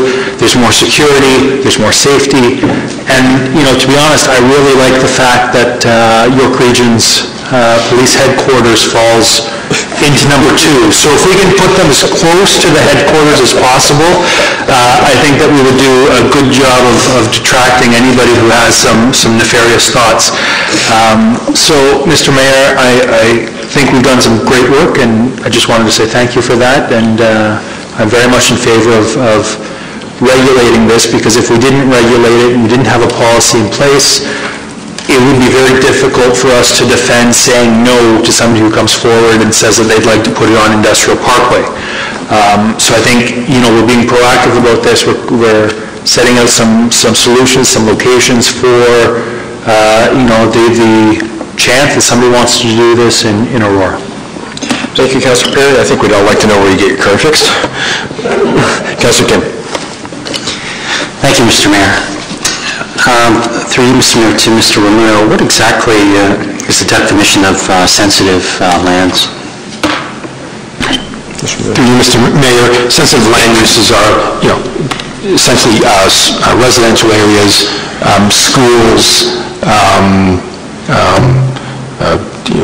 institutional facilities for the most part, residential, the non-employment type uses. Okay. So our review, and based on the best practices of other municipalities, was to look at areas within our existing employment areas that where you could locate these type of facilities while maintaining that 150-meter separation between the facility and residential uses or institutional uses. And that's why we, as part of our study, we came up and we've identified those 3 general locations with our employment areas, 1, 2, and 3. But again, staff is recommending, should council direct us to proceed with the implementing bylaw, to include those provisions within a zoning bylaw amendment for these type of facilities only within location 2 and 3 within our 404 corridor. Councillor? Yeah, through you, Mr. Mayor. In your investigation, has there been any information on how receptive existing industrial commercial businesses have been to the incoming MMPFs? Mr. Mayor? So, Mr. Mayor, we haven't received any calls or responses from anyone. Again, this is really in response to the new regulations, and there was an inquiry about a year ago. There was a prospective commercial producer that was looking at our employment area just west of Industrial Parkway. And so as a result of that, because we didn't have any current provisions to regulate these uses, we came forward to council. Council directed us to enact an interim control bylaw that would prohibit these uses until we conducted a study and determined where the appropriate locations for these type of facilities would be. But we haven't had any calls since that original inquiry came in about a year ago. Yeah. Through Mr. Mayor, but from other municipalities where these facilities already exist, from their experience, has there been a mass exodus of existing commercial industrial users based on their pre... Mr. Romero? To Mr. Mayor, no, honestly, I've had some discussions with my colleagues, fellow commissioners and directors of planning throughout York Region. Markham has allowed them in some employment areas. Richmond Hill passed a bylaw last year, allowed them in employment areas. Newmarket is also looking at them. And we talked about this, I believe, a couple months ago, and they all had one or two users, operators currently in place, and there was no indication that there was any issue with existing employment users in the general area. No complaints regarding the operations from security or order standpoint that I'm aware of. Yeah. And just one comment. The public planning gentleman mentioned that these facilities are very high-tech and very clean, and I have no doubt that they are. And I think once this is rolled out, we should definitely have a proper communication and educational, memo go out so that businesses in the area, know full well, what these facilities are in terms of their cleanliness and the quality of their filtration system and so forth. Thank you. Thank you. Councilor Humphries, please. Thank you, Mr. Mayor. Just a couple questions, and yes, great work, absolutely. And timing is perfect. I actually received a call today about odor, and the one that is one of the small ones. So my question is, if we enact this new zoning bylaw, what exactly happens to existing businesses that are not compliant, or is there a grandfathering time where they have to get an air filtration system or move their business if they're not in a location that's identified in this zone? Posto? Yes, I'm actually not sure what happens to that. I know this matter is still currently before the federal courts, because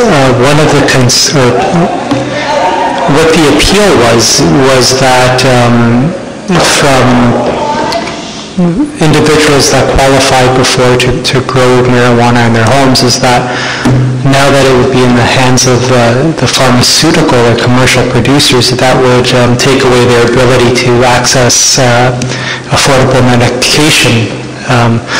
So I'm actually not sure what happens to those small operations. I don't think we're going to know until we receive, until the decision from the court is handed out, to be honest with you.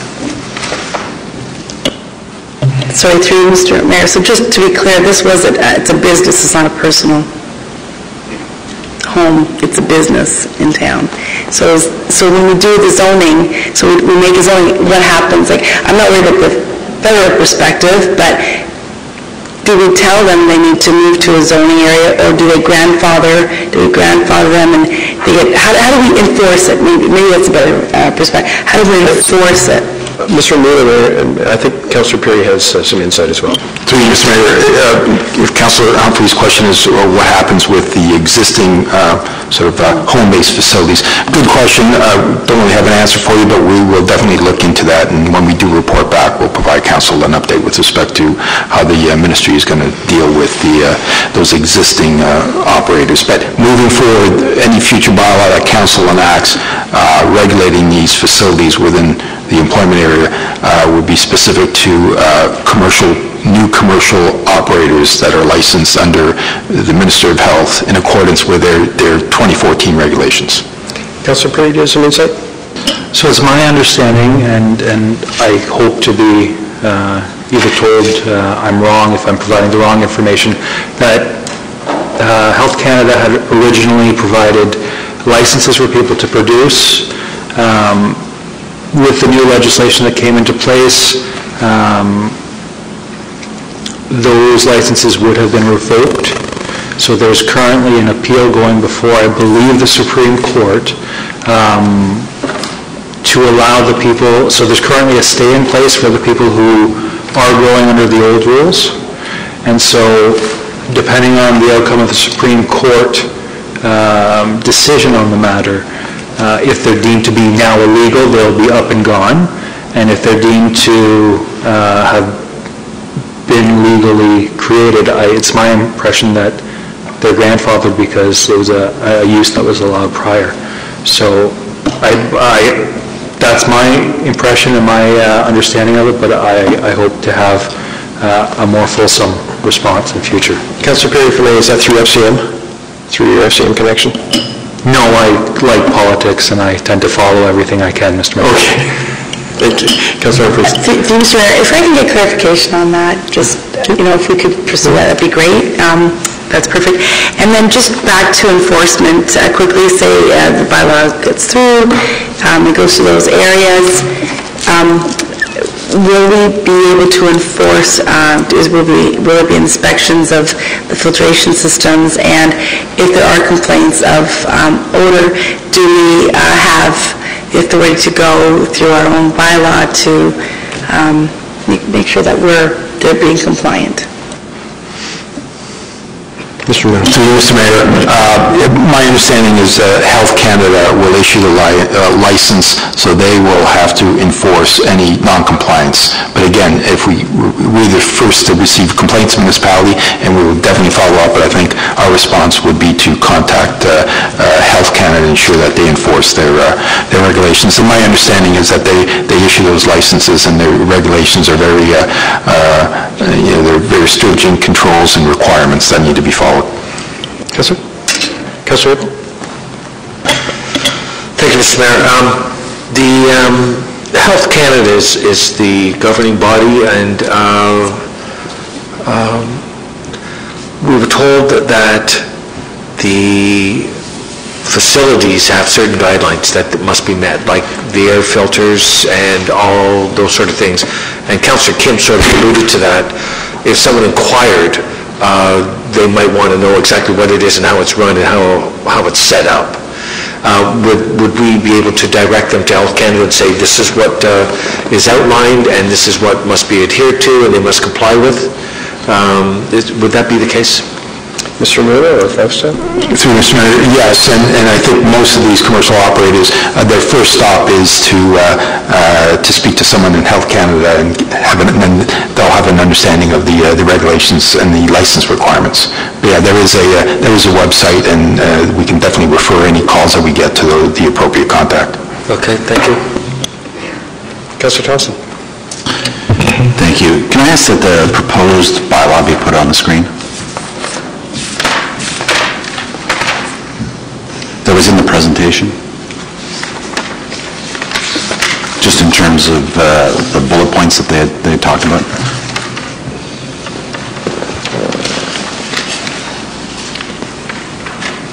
Thank you. And so, I also had an opportunity to look at some of the other communities and what they were going through and some of the bylaws, and it was captured in the report as well, but also to look at, some of the articles that have been written in other communities and some of the issues they're facing. And so, I guess my questions all really relate to, what can we or can we not do about some of the issues that are occurring elsewhere within this existing bylaw. So, for example, in Windsor, there's some concern because, as we heard, security is a priority and perimeter fencing is allowed. Well, in this facility in Windsor, they have barbed wire fencing to keep people out, and the residents see this facility as prison-like. And so, my concern is if the proposed place is to put it in our business park along the 404, where we're also working towards attract head offices and businesses, what can we do with regards to that perimeter fencing within the proposed bylaw? Can we regulate or legislate what they can or cannot do? Through you to Mr. Ramuto. Sir. Through Mr. Mayor, good question. I think it's one thing that we'd have to investigate with respect to what exactly those security requirements are with respect to fencing. If it is a requirement of the license, and I appreciate the concern that there may be unsightly type of fences. The one thing that we could do is that if there is if it is a new proposal by way of a site plan application that we get to review and council is the approval authority, we can do our best to ensure that we get, in addition to whatever security fencing that's required, landscaping that will help buffer the fence. The one thing I will add is, even though we are recommending our 404 lands, the current zoning, the location would really be directed towards the internal sites, not along the 404 highway frontage, because the zoning is in place as part of that Emery Business Park, and most of the zoning along the 404 frontage is really for high-order uses like office towers. So I think the warehousing type facilities really be directed towards the central location, so they should be visible from the 404. But it's something that we will look at ensuring that through the zoning bylaw, we take a good look at the locations, that they are definitely internal. And again, we will report back with respect to what those actual Health Canada fencing requirements are. And we do, we can't do anything about that, but we do have an opportunity with respect to any landscaping if it's a new building that comes before us through a site plan. And I think that's the proactive approach that, we understand that there is a requirement on that end and security is paramount and stuff, but as long as we have an avenue through landscaping or something to buffer it, because, we also don't want it to impact other users or potential users within that business park. So, that's one issue that I saw elsewhere, and it's good to know that we have some avenues to address. Another one, there were some concerns with regards to the use of pesticides and herbicides to grow. And so I guess, we've had conversations around before in terms of, proximity to wellheads and so forth. What can we do through the proposed bylaw to make sure that perhaps they're not too close to a wellhead or around the use of pesticides and herbicides in the growing process? Through you to Mr. Marmuno. Sir. To you, Mr. Mayor. Again, it's another good point. We'll have to take a look at that as well with respect to what the impact is on any pesticide use and impact on any regional wellhead in the area. Another one that I came across and that has been brought to my attention is with regards to odors, that my understanding is landfills have units that can, I guess, register with regards to gas levels, odors, emissions, and so forth. Is this something we can also require them to use within their facility as part of that whole odor emission situation? Through you to Mr. Ramono. Sir. Through Mr. Mayor, certainly something we'll look into and report back on. And then the last one, it seems to me that the town of Caledon actually, in their bylaws, asked that any of these facilities get a business license from the town so that they could have a hand in the, I guess, the regulation of the business. So it's not just solely dependent on Health Canada or MOE. I guess perhaps maybe if there is an issue that they can help deal with it as well, rather than just waiting for Health Canada or MOE or whoever to respond to it. Is that something that can also be possibly looked at? Through Mr. Mayor, yes, and I know with any new business in town, they, apart from the zoning, they need to, before they operate a business, they would need to get a use permit by our building department. I'm just not sure whether our building department, how involved they can be with respect to regulating this type of facility, but it's something we'll look into as well. So I think, it's very valid, and if the work done looking at what other municipalities are doing with regards to the bylaw and the best practices is important, but I think we should also look at, those facilities and those communities and some of the issues that be it residents or the community are dealing with, and also take that into consideration when we're drafting up this bylaw as well, so that we can learn from others to prevent any issues arising as a result of. Councilor Gardner. Thank you. I'm not sure if it's through you to Mr. Muno, but if the town of Aurora decided that it didn't want to be home to a medical marijuana production facility, is that our right as a municipality, or would there be potentially some legal repercussions to that? Mr. Muno. Through you, Mr. Mayor. Yeah, my understanding, my discussions with others and our solicitors, if council could decide not to permit these anywhere in town, but it could open us up to a challenge. So I think we thought it was prudent to come forward with a bylaw that would regulate the use and the location. Because if we do not permit those, we could be open for a challenge under the federal regulations. Councilor.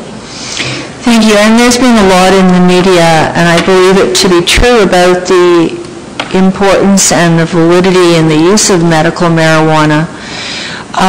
My concern is more that We don't have a lot of employment land, and this would be like having a garden center, a very large garden center, which again doesn't employ very many people, and in this case a lot of it would be technically controlled with respect, I guess, to the climate, the water. So I don't like the idea of using the little employment land that we have that could bring in a lot of employees per square foot. I'm opposed to it just on that principle, and I would wonder if we would be able to find a way not to be able to use this, our employment land, for something like this. Councillor Rackets. Thank you. Any other comments? Motions on the floor. All in favor? Contrary? Samantha, can you put the motion back up, please? Thank you. Motion's on the floor. All in favor? Contrary? Carried.